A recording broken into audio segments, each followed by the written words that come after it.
नमस्कार बंधुरा बेगुन दिए आमी एमन एक रेसिपि तुम्हादेर साथे शेयर करब जे रेसिपिटा दिए एक थाला भात निमेषेई खाওয়া হয়ে যাবে। তাহলে চলো বন্ধুরা শুরু করি। সবার প্রথমে আমি একটা বড় সাইজের বেগুন নিয়েছি। গ্যাসের আঁচটাকে জ্বালিয়ে দিয়েছি। এখন গ্যাসের উপরে বেগুনটাকে দিয়ে দেব আর দিয়ে দেব একটা টমেটো বড় সাইজের। বেগুন আর টমেটোটাকে পুড়িয়ে নিতে হবে খুব ভালো করে ঘুরিয়ে ঘুরিয়ে।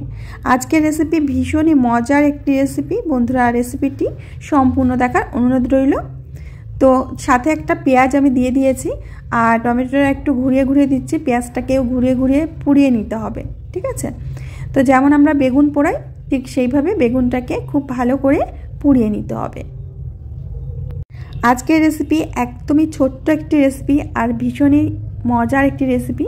তোমরা রেসিপিটা শেষ পর্যন্ত দেখে তারপরে যেও বন্ধুরা, রিকোয়েস্ট রইল তোমাদের কাছে। তো বেগুনটাকে খুব ভালো করে দেখো আমি পুড়িয়ে নিয়েছি, টমেটোটাকেও পুড়িয়ে নিয়েছি।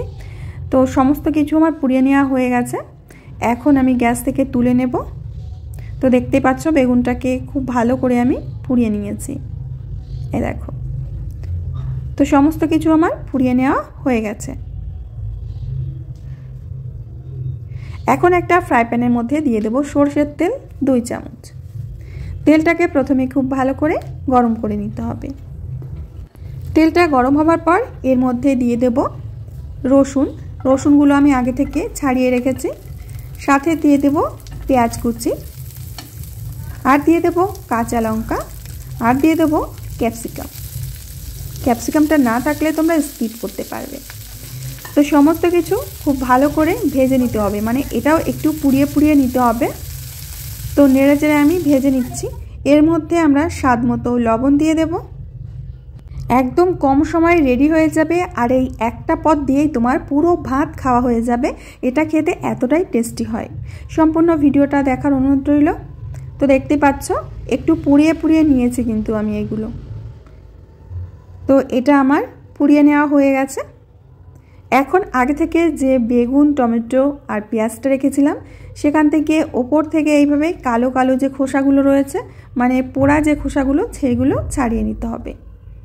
বন্ধুরা আমি সবসময় চেষ্টা করি তোমাদেরকে সহজ সহজ রেসিপি উপহার দেওয়ার, যাতে তোমরা সকলে বাড়িতে তৈরি করতে পারো। তো পেঁয়াজটা আমি ছাড়িয়ে নিয়েছি। এখন পেঁয়াজটাকে চাকু দিয়ে একটু টুকরো করে নেব।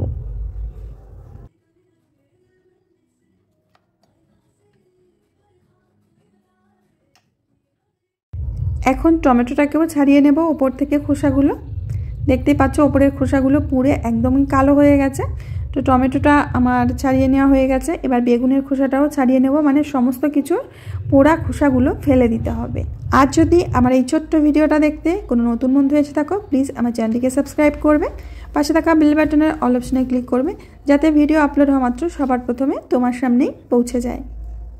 বন্ধুরা শীতকাল চলছে আর শীতের সময় বেগুন পোড়া খেতে কিন্তু বেশ মজার লাগে, আর তাও যদি হয় একটু ইউনিকভাবে, তাহলে তো আর কথাই নেই। তো এই সমস্ত খোসাগুলো আমি ছাড়িয়ে নিয়েছি। তো এখন বেগুনের বোটাটা এইভাবে আমি কেটে বাদ দিয়ে দিচ্ছি। এবার বেগুনের ভেতরটা দেখে নেব একটু যে পোকা টোকা আছে কিনা। একদম ফ্রেশ বেগুনে নিয়েছি, আশা করি এর মধ্যে কোনো পোকা পাওয়া যাবে না, তবুও আমি একটু দেখে নিচ্ছি। সমস্ত কিছু আমি চাকু দিয়ে এইভাবে একটু কেটে কেটে নিচ্ছি। আমি হাত দিয়েই এগুলো একেবারে ম্যাশ করে নিচ্ছি। তোমরা চাইলে ম্যাশারের সাহায্যেও ম্যাশ করতে পারো। তো আমি হাতের সাহায্যে এগুলো থেতো করে নিচ্ছি। আর এইগুলো কিন্তু সম্পূর্ণ থেতো করলে হবে না, পেঁয়াজগুলো একটু গোটা গোটা থাকবে। যখন খাবে মুখের ভেতরে পড়লে কিন্তু সেটা বেশ মজারই লাগে। তোমরা এটা ভাত, রুটি, পরোটা, লুচি সব কিছু দিয়েই খেতে পারবে। তো এখন আমরা যে ভেজে রেখেছিলাম ক্যাপসিকাম, রসুন, পেঁয়াজ, সেগুলো এর মধ্যে দিয়ে দেব। আর এগুলো একটু বেশ ঝাল ঝাল হলে তবে বেশি ভালো লাগে। তো এবার সমস্ত কিছু মিশিয়ে মেখে নিতে হবে ভালো করে। তো বন্ধুরা তোমরা দেখতে পাচ্ছ আমি হাত দিয়ে খুব ভালো করে এটা মিশিয়ে মিশিয়ে মেখে নিচ্ছি। ভালো করে এইভাবে আমি ঠিক যেভাবে দেখাচ্ছি এইভাবে মেখে নিতে হবে। চাইলে তোমরা ম্যাশারের ব্যবহারও করতে পারো, তবে হাত দিয়ে মেখে নেওয়াই ভালো। তো আমি ভালো করে মেখে নিয়েছি। এখন একটা প্লেটের মধ্যে সার্ভ করে দিচ্ছি। দেখলেই কিন্তু জিভে জল এসে যাচ্ছে।